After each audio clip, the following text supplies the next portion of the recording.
નમસ્તે મિત્રો, હું લખન સ્વામી તમારો આ પોડકાસ્ટ ઉપર સ્વાગત કરું છું. આ ચેનલ ઉપર અમે જુદા જુદા અગત્યના વિષયો પર ચર્ચા કરીએ છીએ અને આજે જે વિષય ઉપર અમે ચર્ચા કરીશું એ છે ખેડૂત અને ખેતી. ખેતી માત્ર એક વ્યવસાય નથી, એ આપણા જીવનનો આધાર છે. એટલે ખેતી માત્ર ખેડૂતો માટે નહીં, એ બધા જ માટે છે. આજના સમયમાં ઘણા લોકો ગામ છોડીને શહેરના તરફ રૂખ મોડી રહ્યા છે, પણ આવી સ્થિતિમાં ચાલો આપણે નજર કરીએ એ જીવન પર જે આજે પણ ખુલ્લા આકાશ નીચે ખેતરમાં ચાલી રહ્યું છે. મહેનત, આશા અને જમીનથી જોડાયેલું જીવન. તો દર્શકો, હું તમને મળાવીશ ભરતભાઈ સાથે. ભરતભાઈ, તમારું સ્વાગત છે આ પોડકાસ્ટ પર. ઓકે. ભરતભાઈ, દર્શકોને થોડું તમારા પરિચય આપશો. તમે કેટલા ટાઈમથી ખેતી કરી રહ્યા છો? હાલમાં તમારી પાસે કેટલી વીઘા જમીન છે? એ વારસાગત છે કે તમે પોતે ખરીદેલી છે? એટલું થોડું. હા, પહેલો તો મારો પરિચય આપીશ. મારું ગુજરાત રાજ્યનો રહેવાસી છું. વડોદરા જિલ્લો કરજણ તાલુકાનું મારું ઉમ્મજ ગામ છે. એવું નાનકડું ગામ છે. 1200-1300 માણસની વસ્તી છે. એમાં છેલ્લા 37 વર્ષથી હું ખેતીમાં જંપ લાવ્યું છે મેં. પણ સાથે મારે સાઈડ બિઝનેસ છે, શોપ છે, મારે દુકાન છે અનાજ કરિયાણાની. પણ મને ખેતીમાં ઇન્ટરેસ્ટ ઘણો છે. અને આજે તમે કેટલા વર્ષથી ખેતી કરી રહ્યા છો?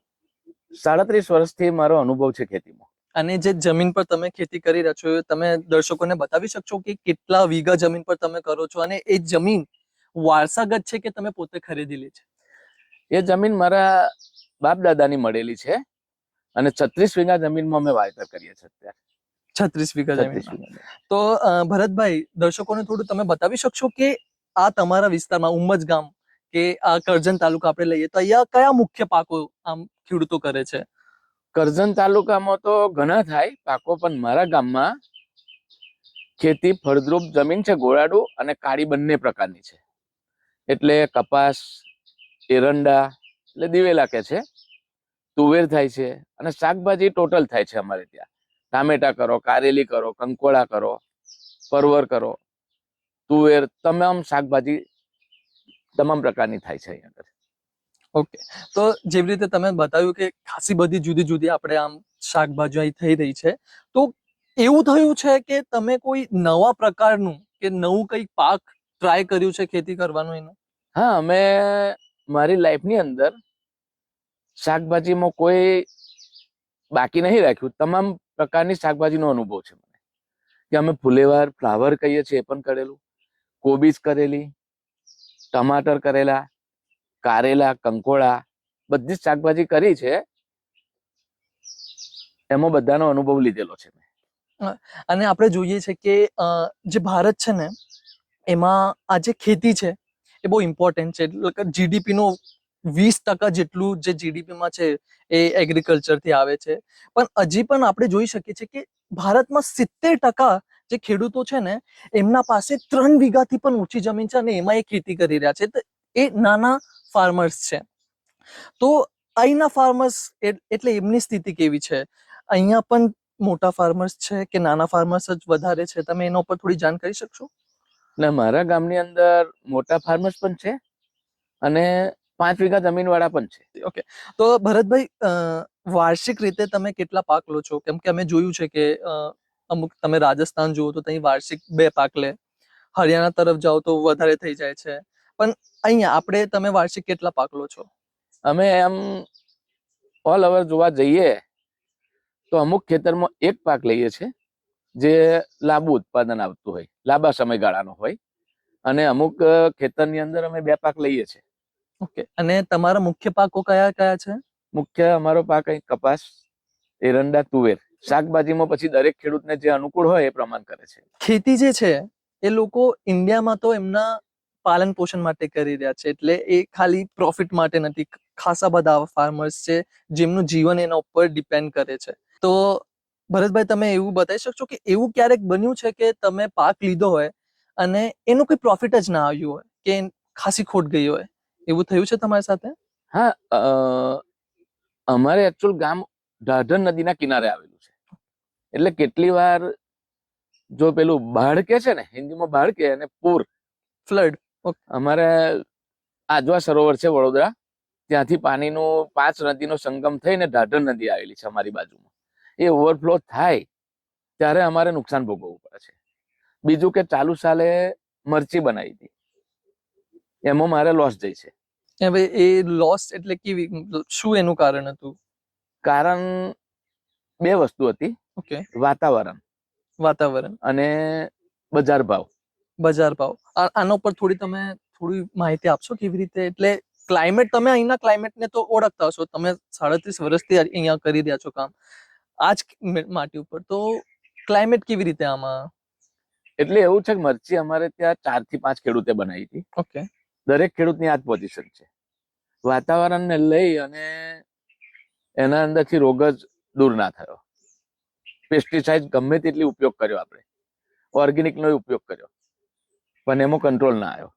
બીજું થોડું ઉત્પાદન મળ્યું તો એમાં બજારની અંદર ભાવ ના મળ્યો અમને, એટલે બંને રીતે લોસ જાય છે.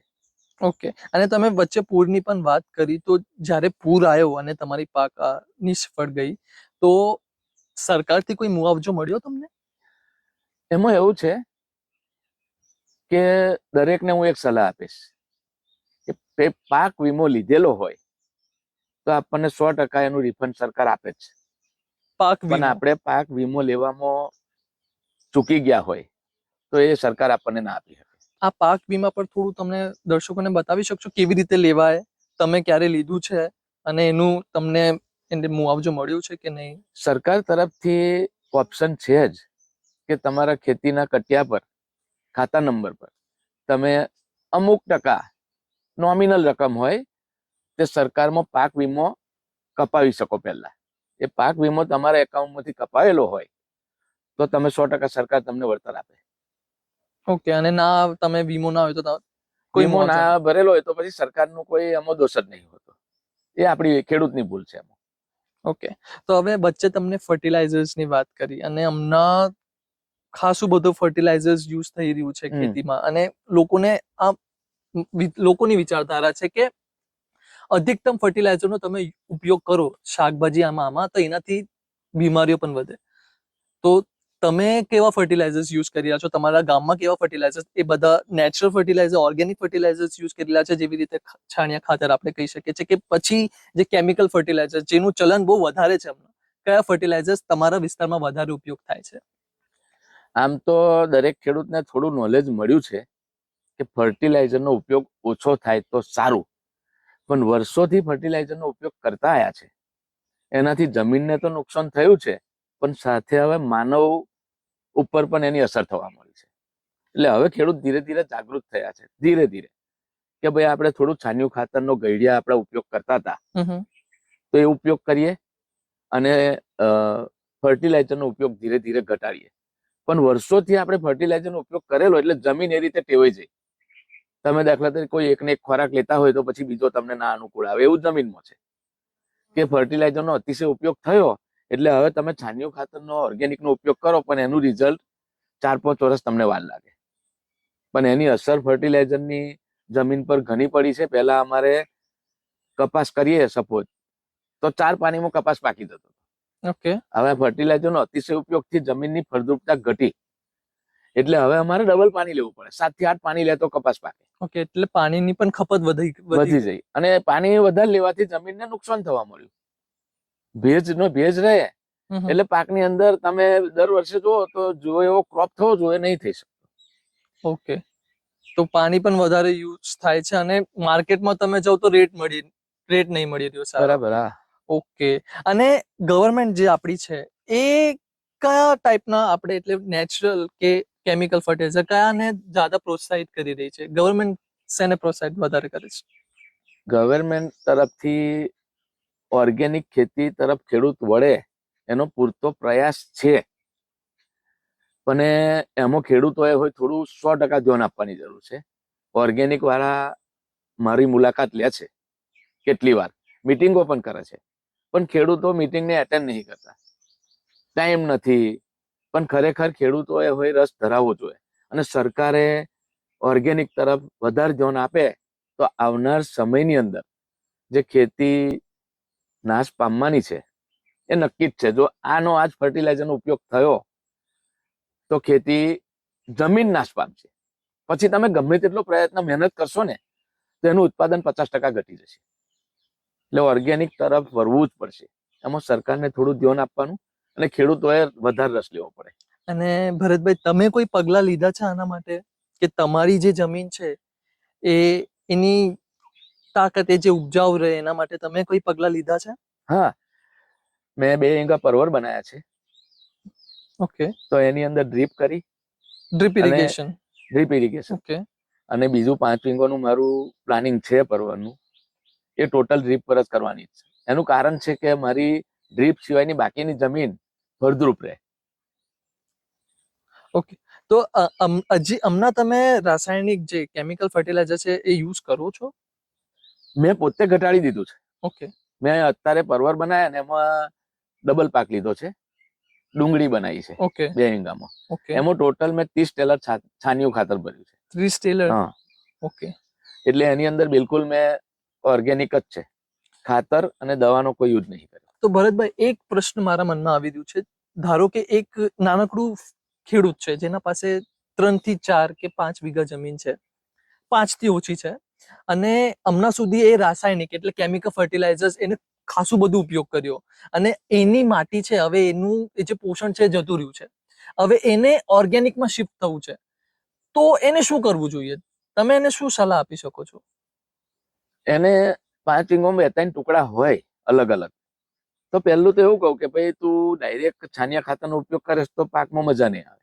એટલે પહેલું એક ખેતર તારું ફળદ્રુપ બનાય, કારણ કે એ ફળદ્રુપ થતા થતા લગભગ 2-3 વર્ષ નીકળી જાય. પછી બીજું ખેતર લે. એવી રીતે ધીરે ધીરે તારું 5 વીઘા ફળદ્રુપ જમીન થઈ જશે. અને સાથે નાના ખેડૂતને એક મારી સલાહ એવી છે કે એક ગાય ભેંસ સાથે રાખે તો એને સાઈડમાં થોડીક ઇન્કમ ઊભી થાય. ઓકે. તો એ થોડો સદ્ધર થાય. અને એ ઓબ્વિયસલી ગાયથી એને થોડું છાણ મળતું રહેશે, જેને એની માટીમાં હા, એ ઉપયોગ કરી પોતાનું શકે. છાણનો ઉપયોગ કરે, દૂધ થોડું પીવે ઘરનું, થોડું વેચે તો એ પૈસાથી ખેતીમાં નાખી શકે અને ખેતીનું 100% નફોથી એને પ્રોફિટ થાય. ઓકે. હવે આ તમે બહુ ઇન્ટરેસ્ટિંગ ટોપિક આપ્યો છે મને. કોઈને છાણિયા ખાતર જોઈતું હોય એ માર્કેટમાં મળે છે કે લોકોને પોતે જ બનાવવું પડે છે, કે કોઈ અહીંયા કેવી રીતે ચાલે છે, મને થોડું જણાવશો? અમારા ગામમાં તો અત્યારે પટેલ જે ખેડૂત છે એ અત્યારે એક પણ ગાય ભેંસ રાખતા નથી. ઓકે. પહેલા દરેક ખેડૂતની ઘેર, મારા બાપ દાદાની ઘેર 2-3 ભેંસ હતી, એટલે પોતાનું જ છાણિયું ખાતર દરેક ખેતરમાં ભરતા હતા. એટલે રાસાયણિક ખાતરની જરૂર મહત્તમ ઓછી, એકદમ ઓછી પડતી હતી. પણ અત્યારે કેવું કે BC ની અંદર ભેંસ ગાય ને એ છે તેમની ખેતી નથી, તો એમની પાસેથી આપણે વેચાતું છાણિયું ખાતર મળી શકે છે. અને અહીં પાણીની કમી એવું કંઈક છે? ના, પાણીમાં એવું છે ને કે ગવર્મેન્ટની કેનલ આવેલી હતી, પણ અમે એનો બહિષ્કાર કર્યો એટલા માટે કે અમારે જરૂરિયાત નથી. અમારે 100% પિયત છે. અમારે દરેક ખેડૂત પાસે મોટે ભાગે લગભગ 70% ટ્યુબવેલ છે. ખાસા બધા એવા રિજન્સ એટલે એવી જગ્યા પણ છે ભારતમાં જે પાણીની વ્યવસ્થા બહુ સારી નથી, અને જમીનનું જો પાણી છે એનું સ્તર ઘટતું જાય છે. હવે જમીનના પાણીનું સ્તર એટલે એને સારી રીતે રાખવા માટે કયા પગલા લઈ શકીએ છે લોકો? એમાં ખેડૂતે પહેલું તો એક વિચારવું પડે ધીરે ધીરે કે ડ્રીપ ઇરિગેશન વસ્તુ સારી છે. એનામાં 10% પાણીનો ઉપયોગ થાય. જમીનમાંથી જે પાણી નીકળે 10%, 90% પાણી બચી શકે. જો એ વસ્તુ નહીં કરે તો ભવિષ્યની અંદર મને એવું લાગે છે કે પાણી અંદરથી ઘટી જશે. બીજું કે પાણી ખરાબ પણ આવે. તો એ ડ્રીપ ઇરિગેશનની અંદર ખેડૂત પ્રેરાય, એ તરફ વળે ધીરે ધીરે, તો ખેડૂતને ઘણો ફાયદો થાય તેમ છે. આ ડ્રીપ ઇરિગેશન વિશે થોડી માહિતી આપશો? કેટલું ખર્ચ થાય છે? ધારો કે મારા પાસે 1 વીઘા જમીન છે અને મને એના ઉપર ડ્રીપ ચડાવી છે, તો એનું કેટલું ખર્ચો આપશે, અને શું ગવર્મેન્ટ એમાં કંઈક સબસિડી કે હેલ્પ કરે છે? મારે અત્યારે તમને એવું કહું તો 1 વીઘા તરફ 35,000 થી 40,000 ખર્ચ થાય છે. ઓકે. અંદાજિત. એમાં બધું જ લેબર પણ આવી ગયું? 50-60-70% ગવર્મેન્ટ સબસિડી આપે છે. ઓકે. તો 40,000 સપોઝ ખર્ચ થયો, 50% ગણીએ તો આપણે ખેડૂતને હજારની અંદરથી કાઢવા પડે છે પોતાના. અને એ જે આજે 40,000 ની તમે વાત કરો છો, જેમાં ગવર્મેન્ટ 40 થી 50% સબસિડી પણ આપે છે, આમાં લેબર બધું જ આવી ગયું, રો મટીરિયલ એ બધું બધું આવી ગયું. Okay. એમાં એક જ વસ્તુ છે કે પાઇપલાઇન જે ખોદવાની હોય હમ. એ ખર્ચ આપણે પોતે કરવો પડે. બાકી એની અંદર પાઇપલાઇન, એની જે મશીનરી હોય, જે ટોટી લંબાવવાની પાઇપ આવે છે, એ બધું જ આવી ગયું. અને પછી આનું મેન્ટેનન્સ આવે? મેન્ટેનન્સ હવે આપણે શું છે કે થોડો ચાલુ કરીએ ને રાખીએ ને તો બહુ લાંબો ના આવે. પછી આપણે વર્ષ સુધી કે 2 વર્ષ સુધી એને ના કરીએ તો થોડો ખર્ચ વધી જાય. તો ભરતભાઈ, આજે જે તમે ખેતી કરો છો એમાંથી તમારા શોખ પૂરા થાય છે કે ખાલી જરૂરિયાતની જ વસ્તુઓ પૂરી થાય છે? આમાં મારા 36-37 વર્ષના અનુભવ પ્રમાણે શરૂઆતના તબક્કાની અંદર 1996 ની અંદર અમે 12 થી 14 લાખના મકાન અમારે ફેમિલીના બનાવ્યા હતા. એ ખેતી પર જ બનાવેલા. અત્યારે અમારા છોકરા જોબ કરે છે, પણ 1996 ની અંદર તો કોઈ છોકરાઓ નાના હતા, પણ તે વખત અમે ખેતીમાંથી જ બનાવેલા. પણ ધીરે ધીરે કેવું કે પછી ખેતીમાં આ રીતે ઉત્પાદન ઘટતું ગયું. રાસાયણિક દવાઓ એની અસર, બજાર ભાવ ના આવે. બાકી અત્યારે ખેતીમાં તમે પૂરેપૂરું ધ્યાન આપો તો ખેતી એટલે તમે જોબ બંધ કરીને ખેતી કરી શકો તો સારામાં સારું છે. તો ભરતભાઈ, હમણાં જ તમે કીધું કે પહેલા તમે ખેતીથી સારું પૈસો કમાવ્યો અને હવે જે છે, જે તમારી નેક્સ્ટ પેઢી છે એ જોબ કરી રહી છે, તો જે તમારી જમીન છે ને તમારા છોકરાઓ છે, એમને હમણાં ખેતીમાં રુચિ છે કે ખેતી તરફ રુચિ છે એમને? હા, મારા 2 સન છે, 2 છોકરાઓ છે. એક મારી સાથે રહીને તબેલો કરે છે સાઈડમાં. એ 8 થી 10 ગાય નું આયોજન કરે છે અને એમાં સારામાં સારું એ પ્રોફિટ 35-40 હજાર એ મહિને કમાઈ લે છે. અને મને મારું બિઝનેસ છે, દુકાન, એમાં હેલ્પ કરે અને થોડી ખેતીમાં હેલ્પ કરે છે. અને બીજો સન છે એગ્રીકલ્ચરમાં જ. મેં મારી ઈચ્છા પોતાની એવી હતી કે એગ્રીકલ્ચર કરાવું, અને છોકરાને એવું થયું કે પપ્પા હું એગ્રીકલ્ચર કરું. મારી ઈચ્છા પૂરી થઈ ગઈ. અને એગ્રીકલ્ચરની અંદર મારે એને જોબ કરાવવાની ખરેખર ઈચ્છા તો નહીં જ. પછી એની પર ડિપેન્ડ છે કે કોઈ જગ્યાએ 50-60 ખેડૂતનું હેન્ડલિંગ કરે કે 100 ખેડૂતનું હેન્ડલિંગ કરે અને મોટી પાયે ખેતી વ્યવસ્થિત કરાવે, એવી ભગવાન બુદ્ધિ આલે એને, એવું હું તો પ્રાર્થના કરું. હેન્ડલિંગ વાળું મેં થોડું સમજી ન શક્યો, તમે આના ઉપર થોડી માહિતી આપશો? હેન્ડલિંગ મીન્સ કે કોઈ 100 ખેડૂતની એવી જરૂરિયાત હોય કે ભાઈ ચાલો ટકાવારી પ્રમાણે ખેડૂત આલવા તૈયાર હોય કે ભાઈ અમને આ ખેતીનું નોલેજ આપજો, તમને ઉત્પાદનના આટલા ટકા આપીશું. એ રીતે થોડા 100 ખેડૂતને અંદર આવરી લેવાના. એ રીતે થઈ શકે. ઓકે ભરતભાઈ, જેવી રીતે આ પ્રશ્ન મારા મનમાં આવ્યો છે કે ધારો કે હું નોન ફાર્મર છું, મારા પાસે કોઈ ખેતીની જમીન છે નહીં, બરાબર, મને ખેતીમાં આટલું મારી નોલેજ પણ નથી, પણ મને રસ છે કે ભાઈ મને ખેતી કરવી છે નાની જગ્યામાં, ધારો કે 1 કે 2 વીઘામાં જ કરવી છે, અને મને મન થયું છે, તો હું કરી શકું છું? હા, તો તમે નિયમ છે આપણા પાસે એવા ગવર્મેન્ટના નિયમ એટલે તમને ખેડૂત નથી તો ખાતેદાર ના થઈ શકો, પણ તમે ખેતીમાં ઇન્ટરેસ્ટ છે તો ભાડે જમીન મળી શકે છે. ઓકે. પણ એની અંદર તમે એગ્રીકલ્ચરની સલાહથી ચાલો તો નહીં ચાલે. નેચરલી ખેડૂતની સલાહ લેવી પડશે એમાં, કારણ કે ખેડૂતને એગ્રીકલ્ચર અને ભણતર કરતા અનુભવ વધારે હોય છે. એટલે આ મેં સમજી ના શકું, મેં જમીન નહીં ખરીદી શકતો પણ ભાડે લઈને હું ખેતી કરી શકું છું, તમે એ જ કહેવા માંગો છો? ઓકે. તો એટલે જે નોન ફાર્મર બેકગ્રાઉન્ડ છે એ ક્યારે જમીન નહીં લઈ શકતો, ફાર્મિંગ લેન્ડ? એ પોતાના નામે જમીન નથી એટલા માટે કાયદો અત્યારે એવો છે કે તમારા નામે જમીન નથી તો તમે ના ખરીદી શકો, પણ ભાડે હું જમીન લઈને એના ઉપર ખેતી કરી શકું, ભાડે લઈ શકો તમે. તો દર્શકો, તમારા નામે અગર હમણાં જમીન નથી પણ તમને પણ ખેતીમાં રુચિ છે તો તમે આમ ભાડે લઈને તમે પણ ખેતી કરી શકો છો અને શીખી શકો છો. અને શીખવા માટે કોના પાસે જવું છે? ખાસા બધા ઇન્સ્ટિટ્યૂટ છે, ગવર્મેન્ટની વેબસાઇટો પણ છે, અને આવા ભરતભાઈ જેવા ફાર્મર્સ તો છે જેમના પાસે તમે જઈને નોલેજ લઈ શકો છો. તો ભરતભાઈ, તમને શું લાગે છે, આજે યુવાનો ખેતી તરફ વળે એ જરૂરી છે કે આના માટે કોઈ આપણને પ્રેરણા એમને આપવી પડશે? જો અત્યારે વસ્તુ એવી છે, થોડો લેબર પ્રોબ્લેમ છે. બીજું કે આજના આધુનિક યુગની અંદર યુવાનોને ખેતીમાં ઇન્ટરેસ્ટ ઓછો થતો જાય છે. પણ મારું મંતવ્ય એવું કે છે કે આવનાર સમયની અંદર ખેડૂતને જોબ વાળા પગે લાગશે આવીને, સાહેબ કહેશે ખેડૂતને એકવાર, સાહેબ કહેશે કે સાહેબ મારે ઘઉં ખાવા માટે જોવે છે, એડવાન્સમાં પૈસા આપવા આવશે આવનાર સમયની અંદર, કે આ પૈસા તમે બોલો એટલે આપું, પણ મારા 1 ક્વિન્ટલ 2 ક્વિન્ટલ ઘઉં, ડાંગર, બાજરી, જુવાર એ સમય આવશે. એનું કારણ છે કે ખેતીમાં રસ આજના યુવાનોને ઓછો થતો જાય છે. ઓછો થવાનું કારણ એક કે ઉત્પાદનમાં કઈ દેખાય ના, લેબર પ્રોબ્લેમ છે. પણ આવનાર સમયની અંદર ખેતી 1 નંબર પર જશે એવું મારું અનુમાન છે. અને શું લાગે છે આ સમય કેટલા વર્ષ દૂર છે હમણાં? મારું અનુમાન તો એવું છે કે 8 થી 10 વર્ષ, 8 થી 10 વર્ષ, એનાથી વધીને નહીં. તો એ રીઝન એવું છે કે ભાઈ જે અમારી જનરેશન છે એમને ખેતીમાં ઇન્ટરેસ્ટ એટલું છે નહીં અને એટલી નોલેજ પણ નથી, પણ એમના પાસે ધારો કે જમીન છે તો કરે કોણ? એટલે આ લોકોની ચિંતા છે હમણાં કે હું તો ખેતી કરી રહ્યું છું, પણ મારા પછી જે મારી આગળની પેઢી છે એ ખેતી કેવી રીતે સંભાળશે? એક વસ્તુ એમાં છે, એવું છે યુટ્યુબ ચેનલ આવે છે, તમે એની અંદર અત્યારે સર્ચ મારો કે મારે મરચી કરવી છે, તો એની ટોટલ કઈ દવાનો યુઝ કરવો, કયા સમયે મૂકવી, કેવી રીતે એનું ઉત્પાદન લેવું, એ તમામ વસ્તુ આવે છે. તમે કોઈ ખેડૂત હોય એની થોડી સલાહ લઈ શકો છો. અને અત્યારના આધુનિક યુગની અંદર સરકાર તરફથી પણ એટલા સાધન તૈયાર થવા મળ્યા છે કે તમે એનો ઉપયોગ કરી શકો છો.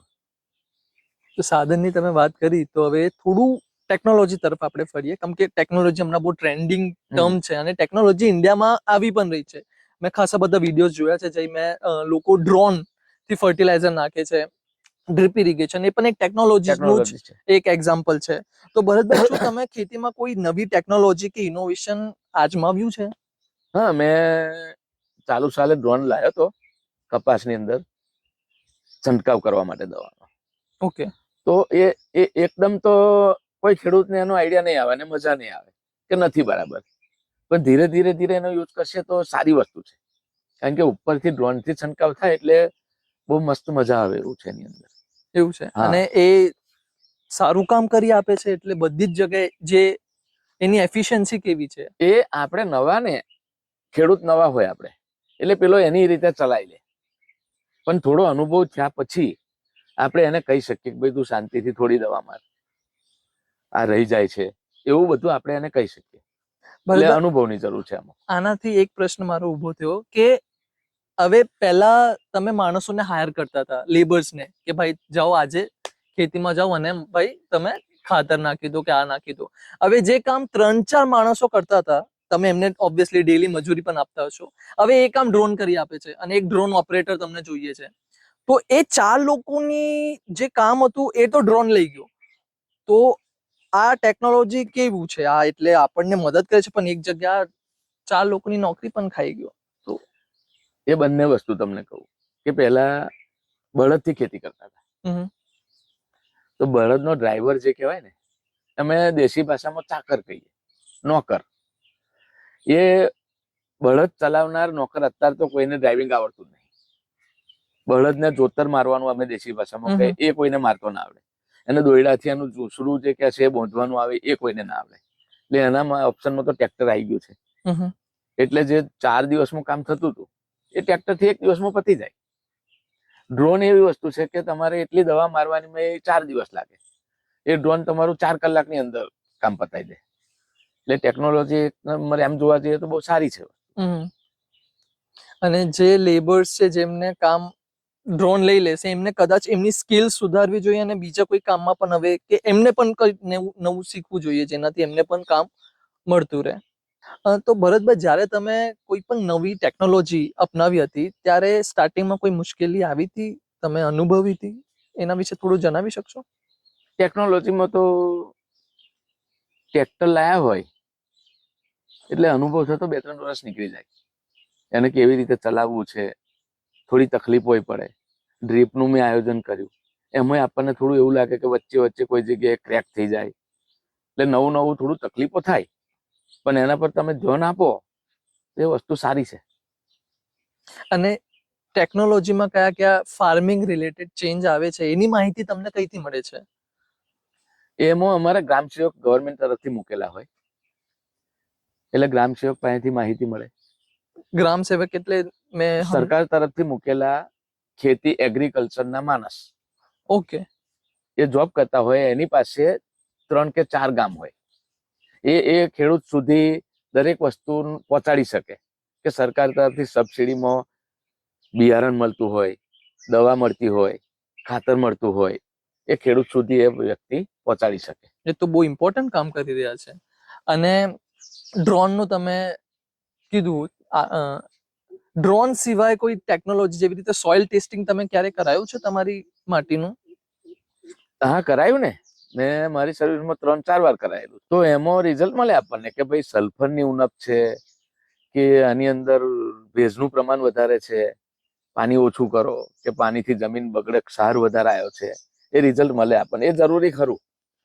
ગવર્મેન્ટમાંથી ચેકઅપ માટે ફ્રીમાં આવે જ છે એ લોકો, એમાં પૈસા ખર્ચવાની જરૂર નથી. પણ ખેડૂતો એટલા જાગૃત હજુ નથી થયા. પણ એ જાગૃત થવાની જરૂર ખરી. તો આપણને 100% ખ્યાલ આવે આપણી જમીનની અંદર કે ભાઈ સલ્ફેટની જ જરૂર છે, તો પછી આપણે બીજા ખાતરનો યુઝ ના કરીએ. સલ્ફેટની જરૂર છે. તમને અત્યારે સપોઝ કે રોટલી ખાવી છે અને દાળ ભાત મળે તો મજા ના આવે, એવું છે આની અંદર.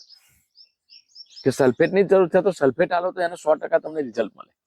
અને આજકાલ તો ખાસા બધા મોબાઈલ એપ્સ પણ બની ગયા છે, જેમાં તમે ખેતી વિશે માહિતી પણ જાણી શકો છો, સોઇલ ટેસ્ટની અપોઇન્ટમેન્ટ બુક કરી શકો છો. તો તમે એવા કયા એપ્સ વાપરો છો ખેતીના રિલેટેડ? હા, મેં એગ્રોસ્ટારની અંદરથી મેં દવા છાંટવાના પંપે મંગાવેલા છે, દવા પણ મંગાવેલી છે. આ પરવળની ખેતી કરું છું, એ પણ યુટ્યુબથી હું થોડું જાણી શકું છું. એટલે યુટ્યુબ ચેનલ પર જે વસ્તુ આવે છે સર્ચ મારીને, તો તમે એમાંથી ખેતીનું ઘણું શીખી શકો છો. એટલે યુટ્યુબ પર એટલે તમે સારું બધું શીખી શકો છો, અને આવો કન્ટેન્ટ પણ અવેલેબલ છે જેનાથી તમે તમારી ફાર્મિંગને થોડું સુધારી શકો છો. ભરતભાઈ, તમારું શું માનવું છે? જો ખેતીમાં નવી ટેકનિક અપનાવીએ તો વધુ સારી આવક થઈ શકે છે? તમે કોઈ ઉદાહરણ આપી શકો છો એનું? એ આમ જોવા જઈએ તો આપણે અત્યારે કચરું, નિંદામણ નાશ કરવા માટે દવાનો ઉપયોગ કરીએ છીએ, પણ એ ટેકનિક જ કહેવાય નવી, કે ભાઈ એકવાર રાઉન્ડ અપ દવા મારી એટલે કચરું સાફ થઈ ગયું. પણ એના માટે માનવ ઉપર બહુ ખરાબ અસર છે. એટલે ટેકનિકનો ઉપયોગ શું છે કે અમુક ટેકનોલોજીનો ટ્રેક્ટર છે, ડ્રોન છે, એવામાં કરીએ તો બહુ સારું રહે. દવાનો યુઝ ઓછો થાય એટલું સારું. ભરતભાઈ, તમારા મતે આવનાર વર્ષોમાં જેમને ખેતીની જમીન ધારણ કરી હશે તે સૌથી સમૃદ્ધ માનવામાં આવશે? શું ખેતીની જમીન હવે નવું ગોલ્ડ બની રહ્યું છે, એવું તમને લાગે છે? મેં અગાઉ તમને વાત કરી ને કે ખેડૂત એકવાર ભગવાન ગણાશે, ખેડૂતને પગે લાગશે. એનું કારણ કહું તમને કે ખેતીમાં રસ ઓછો છે, પણ આવનાર 10 વર્ષ પછી જ, મને તો બહુ ઓછો સમય દેખાય છે, પણ 10 વર્ષ કહું છું, ખેડૂતને ખેતી પહેલે એવું હતું કે ઉત્તમ ખેતી, મધ્યમ નોકરી, ઉત્તમ ખેતી, મધ્યમ નોકરી, નફત ધંધો, એવું હતું. હવે સૂત્ર બદલાયું છે. ઉત્તમ ધંધો, ઉત્તમ નોકરી, મધ્યમ ધંધો, નફત ખેતી 3જા નંબર પર આવ્યું છે. પણ હવે 10 વર્ષ પછી બદલાશે, પાછું ઉત્તમ ખેતી લખાશે. શું વાત છે! ખેતી જે છે ને બહુ અનપ્રિડિક્ટેબલ વ્યવસાય છે. ક્યારે ક્લાઇમેટના લીધે આમાં પ્રોબ્લેમ થઈ શકે છે, ક્યારે પાણી ના મળે તો પ્રોબ્લેમ થઈ શકે છે, ક્યારે કીડા લાગી જાય તો પ્રોબ્લેમ થઈ શકે છે. તો ફાર્મર્સમાં બહુ ડર રહે છે, અને ઇન્ડિયામાં છે ને ફાર્મર્સ તો ખાસું બધું સુસાઇડ કરે છે. સુસાઇડ રેટમાં ફાર્મર્સ સૌથી વધારે છે. તો ભરતભાઈ, તમને ફાર્મિંગ રિલેટેડ કોઈ મનમાં ડર છે, એવું બીક લાગે છે કોઈ અમુક વાર? આની અંદર સરકારે 100% ધ્યાન આપવાની જરૂર છે.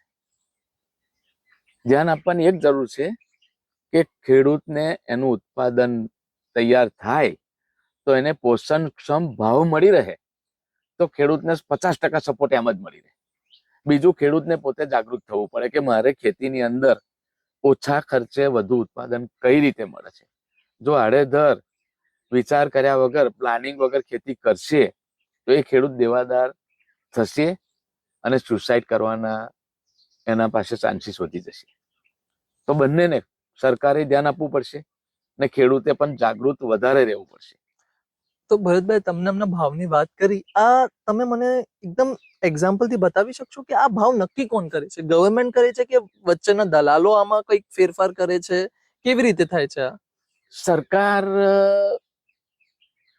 આમાં ખરીદીનું નક્કી કરેલું હોય. દાખલા તરીકે તુવેરનો ભાવ 7,250 ખેડૂત પાસે ખરીદીશું, પણ અમુક ટાઈમે સરકાર ખરીદવાનું બંધ કરી દે છે.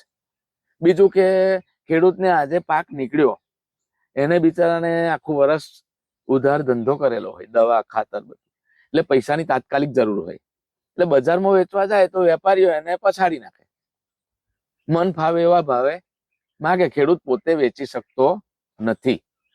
ખેડૂતની ઉત્પાદનનું બજાર વેપારીઓ નક્કી કરે છે.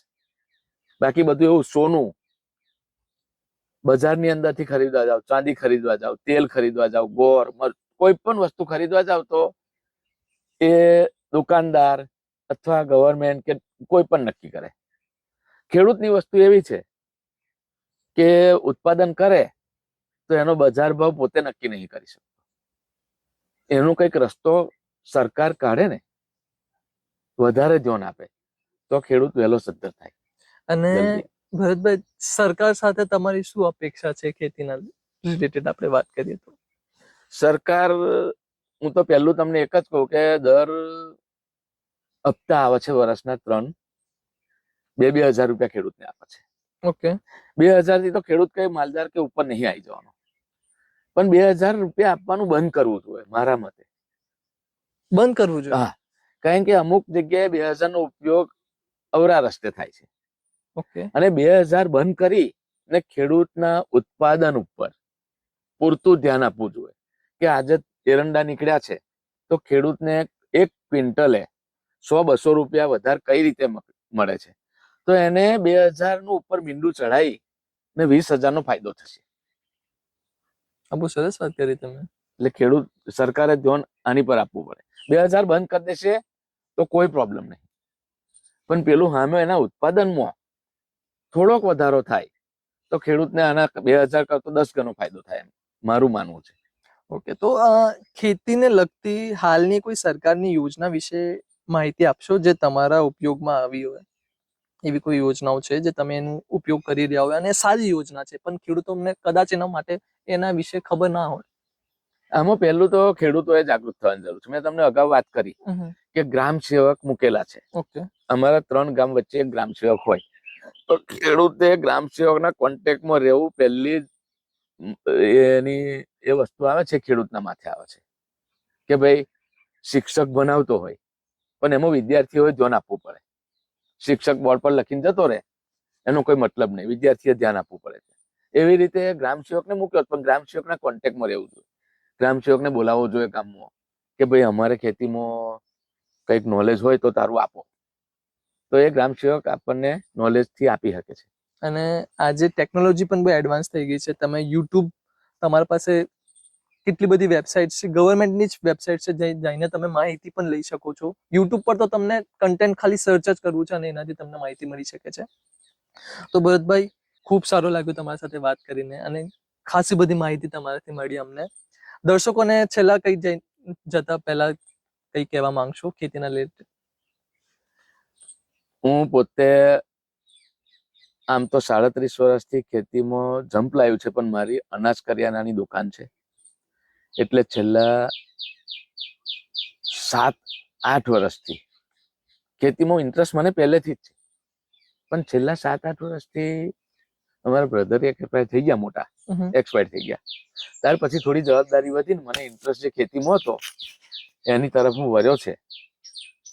એટલે ખેતી 1 નંબર પર આવશે. અને મને પોતાને મતલબ કે ખેડૂતે જોબ કરતા હોય તો આપણે 8 વાગે કંપનીમાં બોલાવે એટલે 8 વાગે પહોંચી જવું પડે. તમે 8:15 જાઓ એટલે તમને ડિસ્ચાર્જ કરી દે કે ભાઈ આજે ઓપ્શન. તો ખેતીમાં તમારે ટાઈમિંગ બહુ મહત્વની વસ્તુ છે. દરેક ખેડૂતે તમે ટાઈમિંગ આપો તો ધરતી માતા એનું વળતર 100% આપે ને આપે જ. એમાં કોઈ બે મત નહીં. શું વાત છે. તો ભરતભાઈ ખૂબ ખૂબ ધન્યવાદ. અમને ખાસી બધી સારી માહિતી મળી અને દર્શકોને પણ સારું લાગ્યું હશે અને ખાસી બધી માહિતી મળી હશે. Thank you so much Bharatbhai. હવે આ બધું મારું ઇન્ટરવ્યુની અંદર તમે ખેતી વિશે બહુ જાણકારી મેળવી અને મને જે નોલેજ હતું એ તમને આપ્યું છે. પણ મને ઇન્ટરેસ્ટ એવો કે હું મારાથી બીજા 5-50 ખેડૂતને મારું જે નોલેજ છે તે આપી શકું, એમાં મને બહુ ઇન્ટરેસ્ટ છે, અત્યંત. તો જો કોઈ ખેડૂતને ખેતી વિશે માહિતીની જરૂર હોય તો મારું ફાર્મ છે ઉમ્મજ ગામમાં.